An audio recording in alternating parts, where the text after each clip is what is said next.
BBS.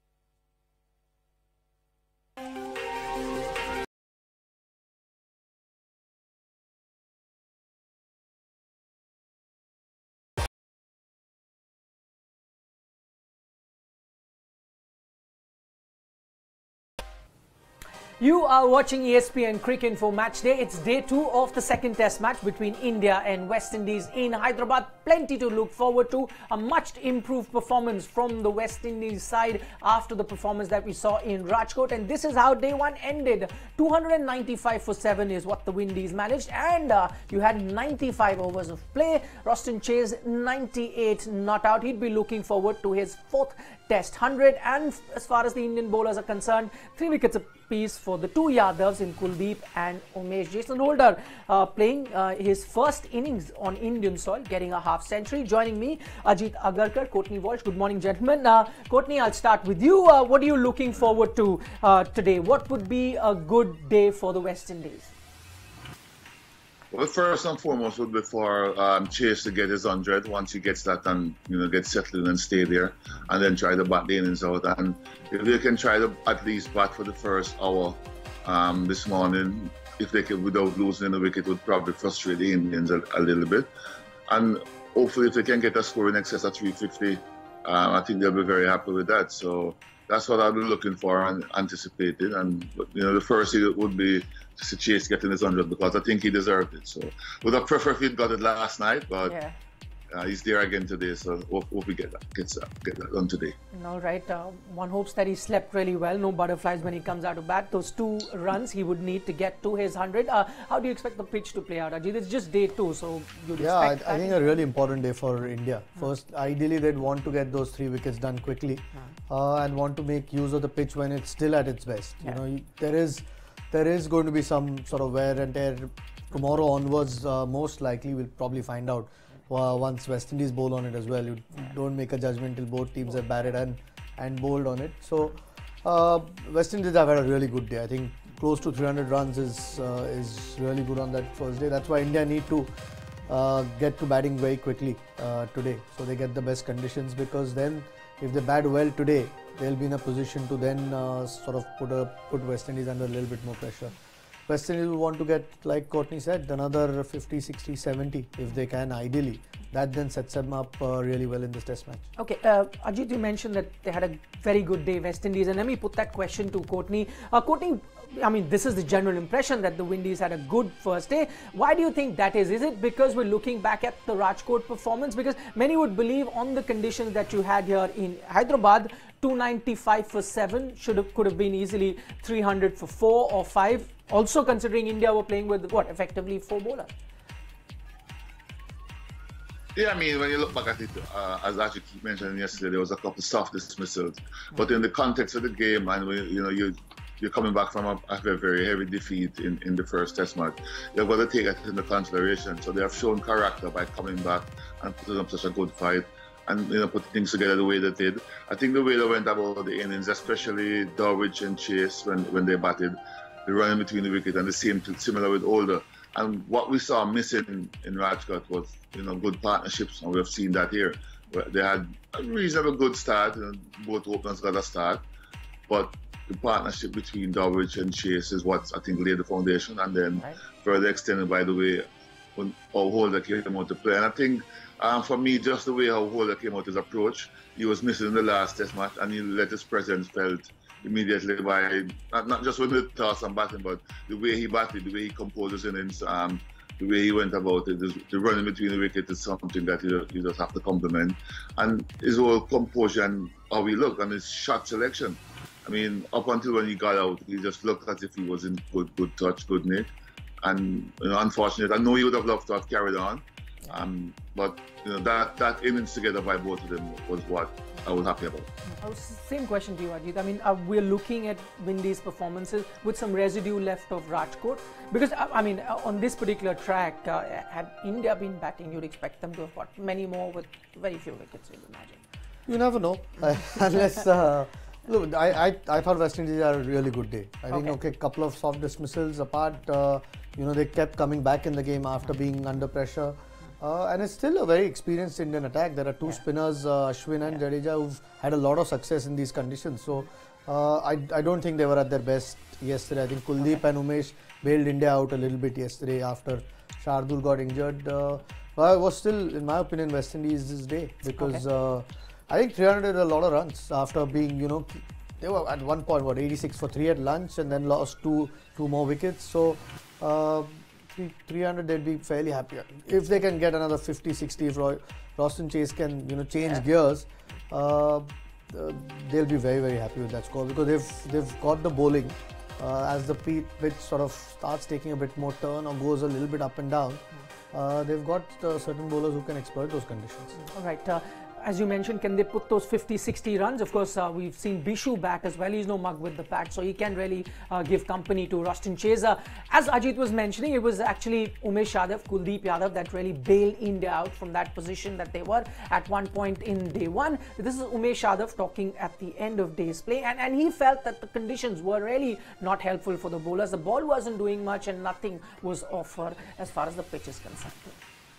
As a wicket बात करेंगे तो मुझे नहीं लगता कि बॉल इतना स्विंग हुआ और ना इतना बड़ा रिवर्स भी हुआ है, तो पिच आई थिंक काफ़ी फ्लैट है, तो इसमें बहुत इंपॉर्टेंट है कि कंटेन करके डालना और एक जगह पकड़ के डालना बहुत इम्पॉर्टेंट है, क्योंकि रन कंटेन नहीं हो सकते यहाँ पे, क्योंकि आप जितना भी कोशिश करो रन आ ही रहे, सिंगल डबल या कुछ ना कुछ तो आ ही रहा। तो शार्दुल एक्चुअली इंजर्ड हुआ तो थोड़ा सा लगता है, क्योंकि जो हिसाब से विकेट है बॉल इतना टर्न नहीं हुआ। अगर मुझे लगता है कि शार्दुल होता तो और ज़्यादा हेल्प होती थी स्पिनर्स को, बिकॉज अगर मेरे को 3 विकेट मिले तो अगर उसको भी 1-2 विकेट जो भी विकेट मिलते तो टीम को हेल्प हो जाती।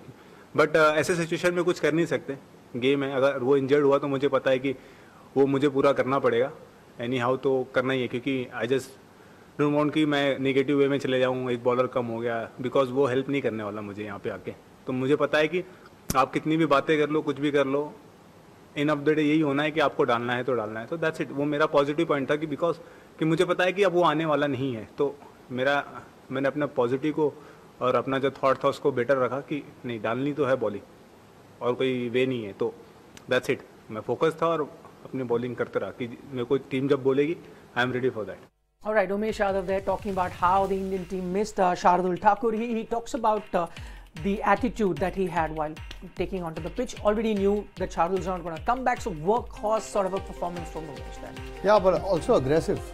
I think he's done that in India for a few test matches now. I mean, over the last few years, he's sort of, on these sort of dead pitches, he's run in. Obviously, when the ball reverse swings with his sort of speed, he does make an impact. Even yesterday, maybe at times he got a bit too straight and leg-sideish, but no fault for effort. Just kept running, and even that wicket of Holder, even though it was down the leg, there was a lot more zip behind it towards the end of that day, and he keeps doing that consistently on flat wickets. And yesterday India needed it, because otherwise West Indies would have been in even better position. All the 3 wickets he's got when there were partnerships building. So no, I've always been a big fan of Umesh's bowling. So thankfully he's picked up those wickets for India. Just a brief word on Shardul, Ajit, because Umesh talks about him. We saw him early in the morning today on the field, but not warming up. Is not looking good. Doubtful that he'll play. Yeah, it doesn't. I can't imagine. I mean, even if he's on the field, he can't bowl for an entire day now. Yeah. It's not an external injury, so I can't imagine him coming on to field. Looks like the test is over for him unless something miraculous happens, which is really unfortunate. You wait for that one opportunity to play Test cricket for your country, and unfortunately, it's not gone well for him. Okay, Courtney, plenty has been spoken about Shardul's injury, whether it was managed well, because he came back from the Asia Cup with a similar injury. But let me talk to you in general about a fast bowler. Can it happen? Does it make a difference if you're playing your debut match and you're a bit, anxious or nervous, your muscles stiffen up? Does it happen? You're going to get nervous and tension, but I mean, once you're around, and he's been around with the team for quite some time, practicing and training, I think it's just very unfortunate. I don't know if he got into a bad position or if he got a slip or anything. I was trying to look at the action when he did after delivery to see if there was anything that could have jarred the ground. But these things do happen, and unfortunately it happened to him on his debut. You know, I can't say he was tight and stiff. He looked relaxed. He was very happy when he got his cap. He was running, he bowled one over already, and then into the second over, the 10th ball, it happened. And, unfortunately, these things do happen or can happen. Doesn't happen quite often, which is very good, but very unfortunate for him. And I'm hoping that he gets a speedy recovery. And we still don't know the full depth or detail of how long he might be out for. But it's good to see that he's still around and on the field moving around. And the sooner you can get back playing, the better it will be for him. Right. What the future holds for him, we wouldn't know. But as things stand right now, as Ajit was mentioning, not too many chances we see of Shardul playing any part in this particular match. But talking about the performance from the West Indies side, of course, the star there, Roston Chase, with 98 not out. And this is Stuart Law, the head coach of the team, talking about Chase's performance. He batted well in the first test without converting it, but he's carried that form into this test. We've worked hard with Ross in the last couple of weeks. We changed a few little things technically, and he's been working his socks off to get it right. And today he just showed what he can do when his balance is right and everything's working for him. But I think at 6, with a role that he's got to play with the ball in our team as well, I think to bat him any higher puts him under a lot more pressure, a lot more stress. So he does play a big part with the ball. So not trying to keep him fresh. Batted at 6 today, batted really well. I think that's a good spot for him. He's a quality player. He's been a bit quiet since England and Zimbabwe had a reasonable tour last September, but since then he's been, by his standards, been relatively quiet. So he's been building. He had a great series against India back in the Caribbean. Got a couple of hundreds there, and he obviously likes playing against their type of bowling. They're a quality outfit. Chase is, he has got a good temperament. He's a quality guy. And look, when he does play really good cricket, he's a fantastic cricketer as well. So, he's not done yet. He's done a reasonable job today. He needs to finish it off tomorrow. All right, this is Chase's record versus India, and he clearly enjoys playing against the Indian team. Averages 51. In fact, if you look at his overall record, just enjoys playing against subcontinental team. He's got 200s versus Pakistan as well, and now just 2 runs away from getting 200s versus India as well. Courtney, we heard Stuart Law there saying we've worked on his batting a bit, made some technical changes as well. But looking at him bat and the way he's been batting against spinners, don't think he needed any sort of changes. Already got 300 against spin-friendly bowling. Well, I mean, he was struggling a little bit confidence-wise, I think, and he didn't have a lot of runs in the last couple of games he had played. He got a 50 in the test match in Rajkot, which would have been good and would have done his confidence a lot of good. So obviously, whatever they were working on has worked for him, and he's a very confident player, and you can see that the way he came out, his approach at this innings. From the get-go, you could tell that he was determined that if he got in, because I thought he probably felt within himself as well. He was rushing his innings a little bit in the last test match. This one, he was more relaxed. His shot selection was there. He was more patient.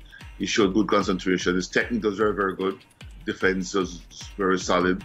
So I think that whole composure gave him confidence. And then obviously, as we know in cricket, once you're performing, once you get runs against your name, if you're a batsman, you're going to have that more confidence to perform. So he came into this game a lot more confident, and he showed that. Okay, one of the key things Stuart Law said that there was the balance. You could see how well balanced he was. He never looked flustered. I think generally when you bat or bowl, if you have that kind of balance, you succeed. It just looked comfortable against all sorts of bowling yesterday. The other thing about Roston Chase, we were looking at his record, does really well against spinners, has not looked very comfortable against fast bowlers. We've seen his record in England as well, not great. Taking nothing away from Roston's performance, but would you say the fact that India didn't have two fast bowlers, he mentioned at the start of day one as well, I don't want to be the one facing 140 clicks throughout the match. I don't think there are too many who want to be facing 140 clicks throughout the game.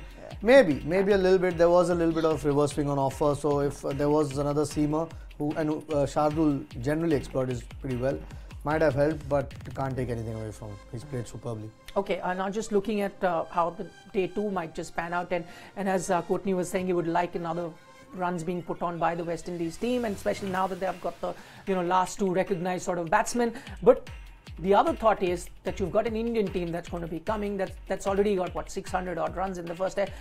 The focus would be on the Windies bowling. Yeah, but I think first things first, they'll want a few more runs. They batted first. Once you have runs on the board, doesn't matter how good the opposition is, you can still put pressure if you get a couple of wickets, and that will be their first. If they can ideally add another 50, maybe a bit more, 75, get to 375, that's a formidable total. I mean, they've got a couple of decent spinners. They've got a wrist spinner who might get a bit more purchase than maybe finger spinners on this, and they've got some extra pace in Gabriel. Could we see a different Bishu Courtney this time, because this time he'd be bowling with some runs on the board? Yeah, you'd say a different Bishu, I think. I think not only that, the overs he got under his belt in the last test match would have done him the world of good, his confidence as well, because he hadn't bowled a lot in the previous test matches because the wickets were a bit greener. So you would say a different Bishu. The big plus with this attack is that Holder and Gabriel have the experience, and they would know to hit the right areas more consistently. Bishu would come into his own. Chase has been bowling pretty well as well. So if Warrican can get going, then the attack would sort of work its way. And as you say, if you get a couple of wickets and put the Indian batsman under pressure, then they have the bowling attack to try to exploit that. So the first thing would be in the mind would be to try to get those runs. And then I think someone like a Bishu, if he gets a bus going early, then he could prove a real threat.